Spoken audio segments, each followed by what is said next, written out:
हुयुग कना जून 29 2022 बुधवार ना बेनर ना जहाँ नेलोग कना नोडे मजी बाबा तकिन मेना कना नितुम लई मेतला लक्ष्मण टुडू अतु मरकड़ी नुईदा जोगो मजी बाबा नितुम लई में अलिन जित्रे सुरन अतु मरकड़ी नोकाते आर नुकु गिद्रा को ताबो नोडे चेल लगिन को हेज कना लई जोगा छबी हुल माहा लगित सापड़ाव कना बन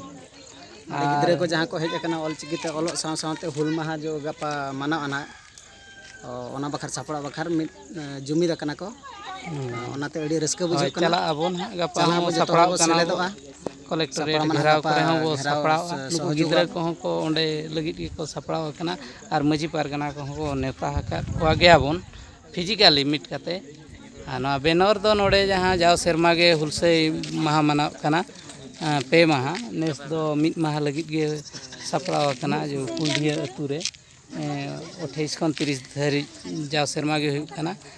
नोडे जहाँ बिस्ती को सेलेदो कना अबोरिन ऑलचिकी सेचेदिया कड़ा कुड़ी गिद्रा को जाओ सेरमा नेस दो ओना लगित ते गाइड होली एम मेगात को कालम जेमती को सेटर कोमा को आरो संगे धारा को एमो आर हुलसई माहा करे को सेटर कोमा गिद्रा माध्यम ते उनका के जुड़ाव काते ताहेना जाओ सेरमा गे हुलसई नोका बो तोंगे बो दोहो का मजी पारगना को चिड़िक चिरगल को और ओलो अकिल सेचेद मार्शल हरते हो आबो मांग रेना बोल है ना जहाना बेनर एम कना पेया पिक्चर हो एम कना मैसेज दो हुयु कना ओना गे पिक्चरियल मैसेज गे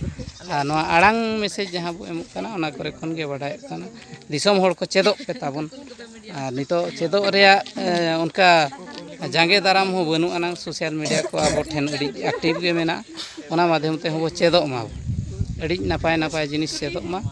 और हुलसई जहाँ हुयु कना सावता रेया कमी हरा करे ओना करे सेलेदो मा अड़ी मारांग मारांग जिनिस बो चेद दाड़िया बाडाय दाड़िया अब अगुवन लेकाते कमी होबो